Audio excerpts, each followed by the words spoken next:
Everyone welcome to lecture number 13 on dice. और ये काफ़ी इम्पोर्टेंट होने वाला है गिवन जिनका 11th को पेपर है क्राइस्ट का या आईपी का, या जिनका 15th को पेपर है सीयूईटी का। उन सारे स्टूडेंट्स के लिए भी काफ़ी इंपॉर्टेंट होने वाला है because dice plays an important part as per as the reasoning segment is considered. Also C SAT UPSC वालों के लिए तो 100% ही इम्पॉर्टेंट है, क्योंकि एक ना एक बार ही ऐसा क्वेश्चन आ चुका है, चांसेस है शायद इस बार भी आ जाए। और ये बड़ा ही इजी टॉपिक है। मतलब अगर आप इस टॉपिक को सिर्फ 10 मिनट देते हो तो मैं 100% श्योर हूँ अगर इससे क्वेश्चन आता है then you would be able to answer it with 100% efficiency. Alright, तो चलिए शुरू करते हैं। You know the drill. First up I give you certain concept related to the topic and with that we do few questions, and once we are done with few questions then we start with the PYQs. all right, चलो देखते हैं। आप dice को based on property दो categories में बांट सकते हो। पहला स्टैंडर्ड डाइस, दूसरा जनरल डाइस। तो देखो यार, अभी तक जो भी डाइस आपने देखा है ना, whether while playing any board game, let's say Ludo, तो वो एक स्टैंडर्ड डाइस है। जो भी डाइस अभी तक आपने देखा है, ट्रस्ट में दैट्स अ स्टैंडर्ड डाइस। अब स्टैंडर्ड डाइस का प्रॉपर्टी ये कहता है कि 1 वाले फेस के ऑपोजिट फेस में हमेशा 6 होगा, 2 वाले फेस के ऑपोजिट फेस में हमेशा 5 होगा, 3 वाले फेस के ऑपोजिट वाले में हमेशा 4 होगा। This is the property of a standard dice, and by standard dice I mean the dice that you have seen so far. So these are the property of standard dice. You know the sum of opposite sides is equal to 7. This is the property of a standard dice. ठीक है, ये तीनों के तीनों whole true होने चाहिए। अब दूसरा बन जाता है जनरल डाइस। तो ये जनरल डाइस क्या है, इंपॉर्टेंट सवाल है। मान लो इनमें से एक भी प्रॉपर्टी ब्रेक होता है, मतलब अब 1 के ऑपोजिट में 6 ना आके बगल में आ गया। बगल में आने का मतलब है, समझना ज़रा, मान लो जैसे मैं इसे बोल रहा हूँ, अगर ये स्टैंडर्ड डाइस है तो 3 के ऑपोजिट में आता है 4, तो क्या 4 आपको दिखेगा इसमें? नहीं दिखना चाहिए। अगर 3 दिख रहा है तो उसके साथ साथ 4 नहीं दिखना चाहिए स्टैंडर्ड में। अगर 1 दिख रहा है तो 6 इसके ऑपोजिट में और ये 6 दिखना नहीं चाहिए। अगर दिख गया इसका मतलब है वो एडजेसेंट में प्रेजेंट है, और अगर वो एडजेसेंट में प्रेजेंट है that is a general dice. That means in other words, if one of the properties break down any one, तो ये एक जनरल डाई बन जाएगा, बात खत्म। जैसे जनरल डाई के लिए बोल सकते हो कि सम ऑफ एडजेसेंट साइड, कोई भी एडजेसेंट साइड का सम 7 के बराबर हो जाएगा। सिंपल सी बात है। अगर ये प्रॉपर्टी ब्रेक होगा तो आसपास ही तो दिखेंगे वो। दैट इज, यहाँ पे दिख रहा है 2 + 5 this is equal to 7। The sum of adjacent, two adjacent side, adjacent का मतलब आसपास, is equal to 7। Therefore it's a general dice. And in general जितने भी आपसे क्वेश्चन पूछे जाएंगे सारे जनरल डाइस पे बेस्ड होंगे।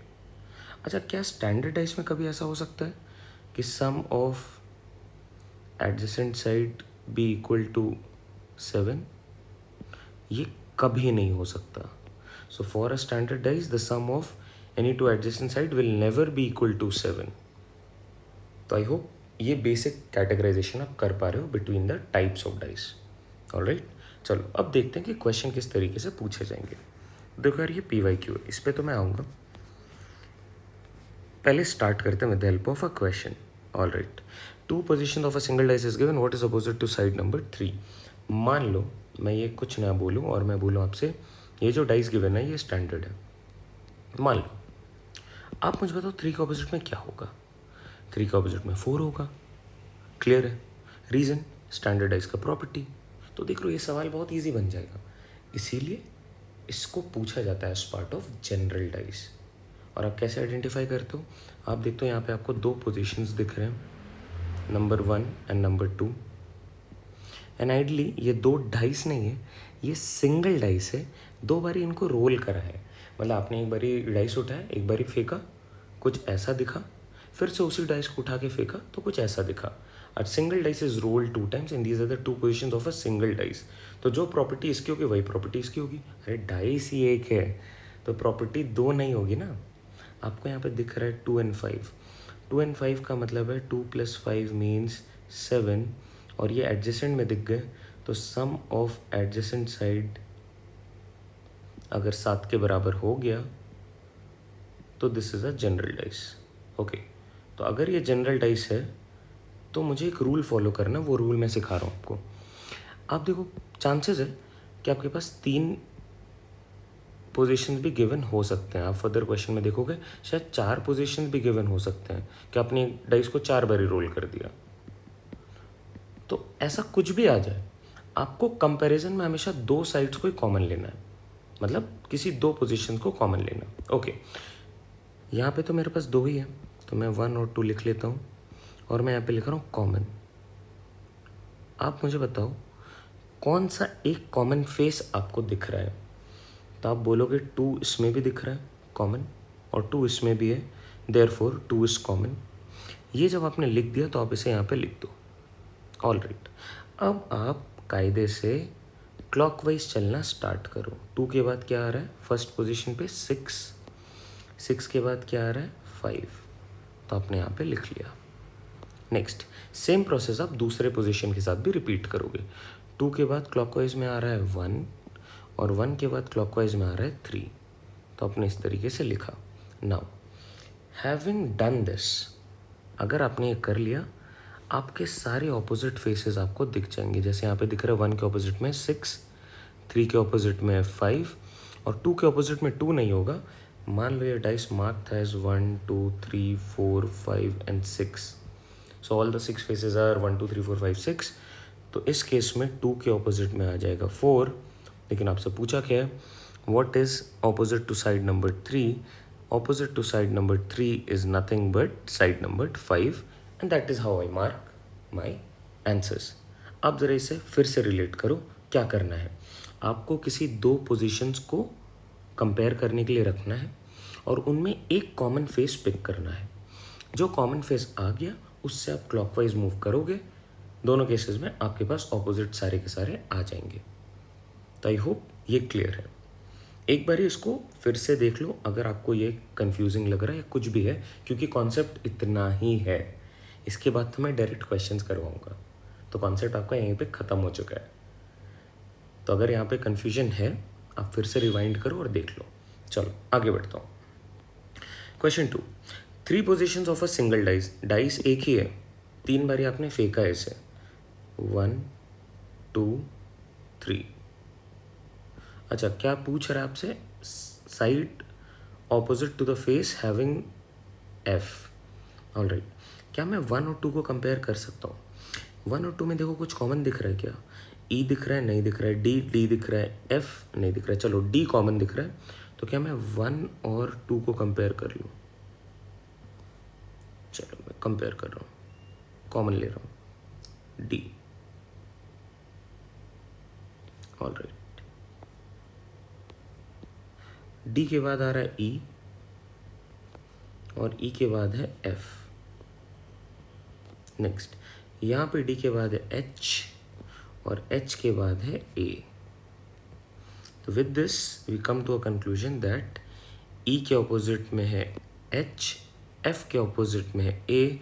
मेरे से पूछा भी गया है, और आप देखो डिफरेंट एलिमेंट्स क्या क्या हैं।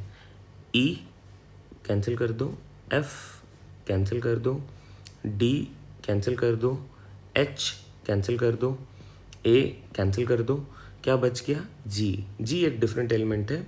तो अगर मेरे से पूछा जाता कि डी के ऑपोजिट में क्या है, तो आप बोलोगे डी के ऑपोजिट में है G, and that is how you can mark these type of questions.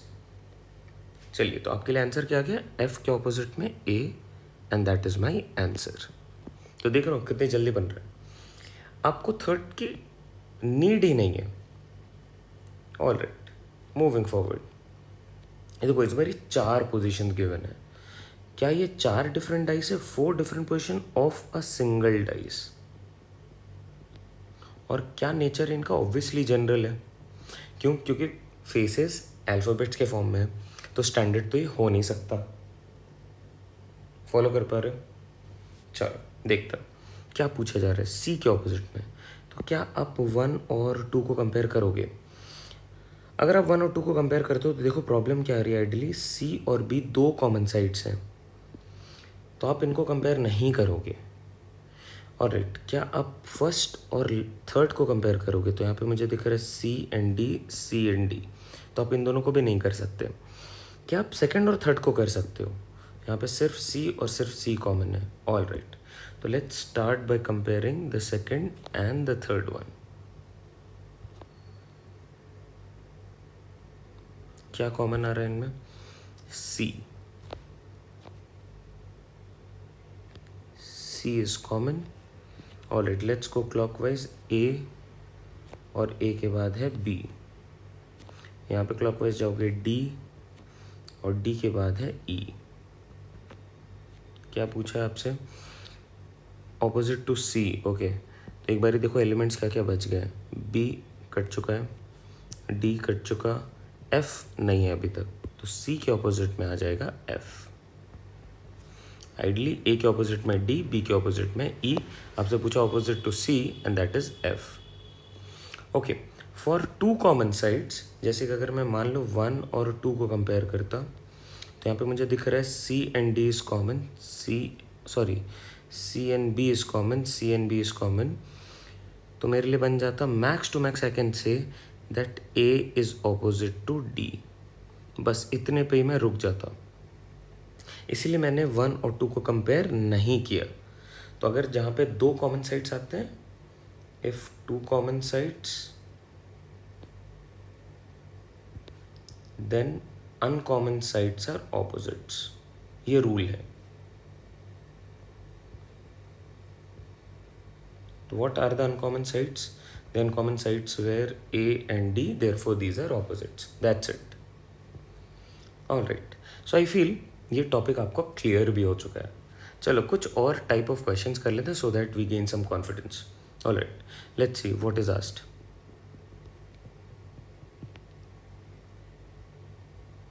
Okay, two position of a single dice, what is opposite to side numbered 5, and let's say these are marked as 1 2 3 4 5 and 6, let's say। Okay, let's see what do we have। मुझे कोई ऐसे दो position को compare करना है जिनमें सिर्फ एक कॉमन साइड्स हो। यहाँ पे क्या कॉमन दिख रहा है आपको, देखो 2 दिख रहा है और आपको 6 भी दिख रहा है। तो if the rule says if two common sides, then the uncommon sides are opposites।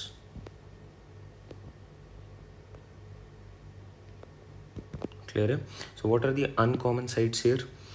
The uncommon sides are 1 and 5 and these are opposite to each other। तो अगर ऐसा क्वेश्चन आता है तो इसमें अनकॉमन साइड्स के बारे में पूछा भी जाता है, तो आप बोलोगे 5 के ऑपोजिट में है 1। बट मान लो मैं आपसे पूछूं व्हाट इज ऑपोजिट टू 2, तो आप मैक्स टू मैक्स ये बोल सकते हो कि 2 के ऑपोजिट में या तो 3 आएगा या फिर 4 आएगा। And what is opposite to 6, तो 6 के ऑपोजिट में या तो 4 या फिर 3। That is how you can answer it, not with 100% surety. मतलब you are not very sure कि 2 के ऑपोजिट में एग्जैक्टली क्या आ रहा है, बट यू आर श्योर ये या तो 3 आएगा या फिर 4 आएगा। Same goes with 6 as well. So I hope this is clear. All right, let's move forward. चलो, ये एक अनदर टाइप है, this is known as open dice और फोल्डिंग ऑफ अ डाइस। ठीक है, तो चलो ज़रा देखते हैं, इसके कॉन्सेप्ट को पहले समझ लेते हैं। ध्यान देना, बोला जा रहा है अगर आप इन लाइंस के थ्रू फोल्ड करना स्टार्ट कर दो, इन लाइंस के थ्रू अगर आप फोल्ड करना स्टार्ट कर दो, तो ये एक डाइस का फॉर्म ले लेंगे, एक क्यूब का फॉर्म ले लेंगे। तो इसमें अगर आप फेसेस देखोगे तो ए के ऑपोजिट में आएगा सी, लिख लेना इसे, ये इंपॉर्टेंट है। बी के ऑपोजिट में आएगा डी और outer elements E and F will be opposites. Okay, यहाँ पे देखो आउटर एलिमेंट्स क्या है, ए एंड एफ, तो ये दोनों ऑपोजिट्स हो गए। बी और डी ऑपोजिट्स हो गए, सी एंड ई ऑपोजिट्स हो गए। ये काफ़ी इंपॉर्टेंट है, आप इसे रूल की तरह लिख के रख लो, ये ध्यान में रहेगा तो इस टाइप के क्वेश्चन बनने में टाइम ही नहीं लगेंगे। चलो एक और फिगर कर लेते हैं, ऐसा कुछ। तो आप देखो इसमें ए के ऑपोजिट में आएगा सी, डी के ऑपोजिट में आएगा F, D and F, A and C, and then B and E are opposites. That is how you can mark them. All right. I hope you have taken this down. Okay. Let's do this question then. Two orientation of a single cube is given. ठीक है, तो मैं इसको ज़रा solve कर लेता हूँ. क्या कॉमन दिख रहा है मुझे कॉमन दिख रहा है 3. तो मैं लिखूँगा let's say this is first, this is the second one. So first and second, and let's take out all the opposites. 3 3.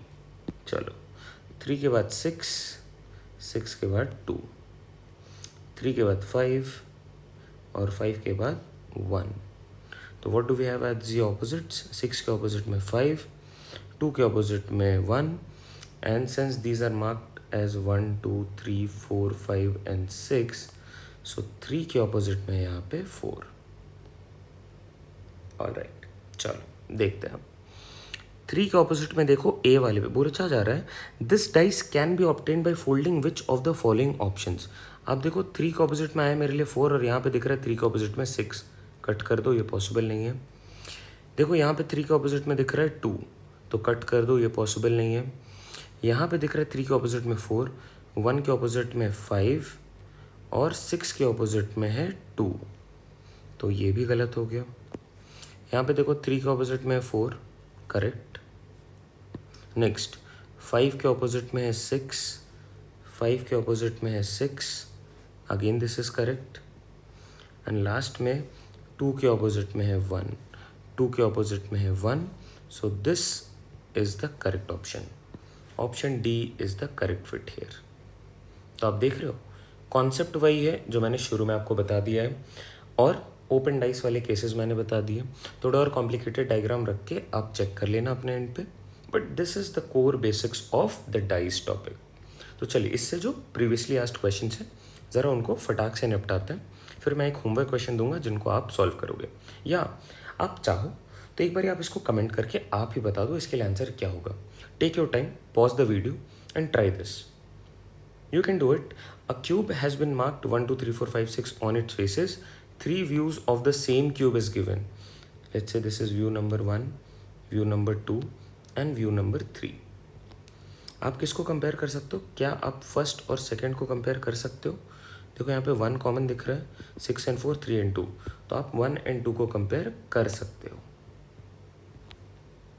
चलो, आई होप आपने कमेंट कर दिया आंसर, बिकॉज यार ये आपको खुद से करना चाहिए आइडियली. देखो कुछ है नहीं अब इसमें बताने को.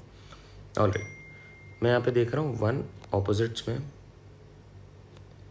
1 ऑपोजिट्स में, नॉट ऑपोजिट्स में, 1 कॉमन है. 1 के बाद आ रहा है 4, 4 लिख लिया. 4 के बाद है 6, 6 लिख लिया. 1 के बाद है 3 और 3 के बाद है 2.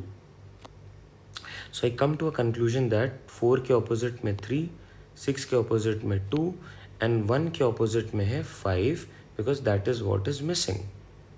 Now I have all the opposites pairs with me, clear pairs कि किसके ऑपोजिट में क्या होगा. अब ज़रा क्वेश्चन देखते हैं. What possible numbers can exist on the 2 faces marked A and B. तो यहाँ पे है गिवन 5.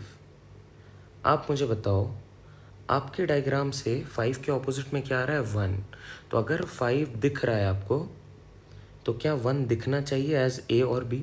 1 तो बिल्कुल ऑपोजिट में होगा, तो क्या कभी भी ए की वैल्यू 1 या बी की वैल्यू 1 हो सकती है अगर ये ऑपोजिट्स हैं? बिल्कुल नहीं हो सकती. अब ऑप्शन में देखो यहाँ पे 1 है, यहाँ पे 1 है और यहाँ पे 1 है, तीनों ही पॉसिबल नहीं है. अब ज़रा चेक करो क्या 2 और 3 हो सकता है? क्या 2 और 3 ऑपोजिट है? नहीं है. तो 2 और 3 can be a possible option. तो option A is the correct fit for A and B. That is the existing values of a and b could be 2 and 3 a possible value. So I hope this is clear. चलो आगे बढ़ते हैं. Let's do one more. देखना ये कुछ cuboidal shape का dice दिख रहा है. Based on shape it can be classified as a cubical और अ क्यूबॉइडल वन, जैसा यहाँ पे दिख रहा है. और ये तो प्रीवियसली आस्क्ड है, ठीक है. ध्यान देना, rotated positions of a single solid 1 2 3 4, ये एक ही सॉलिड के फिगर्स हैं. The various faces on the solid are marked with different symbols like dots, cross and line. तो आप एक बार चेक करो डॉट्स कितने दिख रहे हैं आपको. डॉट्स देखो, 1 डॉट, 2 डॉट, 3 डॉट, 4 डॉट. तो डॉट्स 4 टाइप्स के हैं. क्रॉस कितने हैं? Cross is 1 and line is 1. Total 6 faces हो गए. तो ये जो लाइन ऐसा दिख रहा है, दिस इज़ जस्ट सम, मतलब आप बोल सकते हो इसको as part of printing mistake, ऐसा कुछ. मतलब ये जो लाइन है ये 2 डिफरेंट लाइंस नहीं है, दीज आर सिंगल लाइंस. ये समझना, ये इंपॉर्टेंट है यहाँ पे क्लैरिफाई करना. ओके, अब आप मुझे बताओ, आप क्या पहले और दूसरे को कंपेयर कर सकते हो? अगर आप ऐसा करते हो तो आपको दिखता है कि ये 2 कॉमन फेसेस हैं. क्या आप पहले और तीसरे को कंपेयर कर सकते हो? तो आपको दिखता है हाँ, ये किया जा सकता है. So let's compare first and the third one. Okay, what is common? The line is common. Line के बाद है 2 डॉट्स. 2 डॉट्स के बाद है सिंगल डॉट. यहाँ पे लाइन के बाद है 4 डॉट्स एंड 4 डॉट्स के बाद है 3 डॉट्स. ओके, सिंगल डॉट के ऑपोजिट में क्या आ रहा है? सिंगल डॉट के ऑपोजिट में 3 dots. Next, what is opposite to a face containing 2 dots? 2 dots के ऑपोजिट में है क्लियरली 4 डॉट्स. क्रॉस के ऑपोजिट में क्या है? तो आप देखो, लाइन के ऑपोजिट में लाइन नहीं हो सकता, लाइन के ऑपोजिट में होगा क्रॉस. तो थर्ड वाले का भी आंसर आ गया, दैट इज क्रॉस के ऑपोजिट में है line. So with this we have completed this topic. चलो, एक होमवर्क क्वेश्चन आप ट्राई कर लो एंड कमेंट करो इसका आंसर क्या होगा. चलो, till then take care, bye bye, happy learning everyone, and all the best for your upcoming examinations.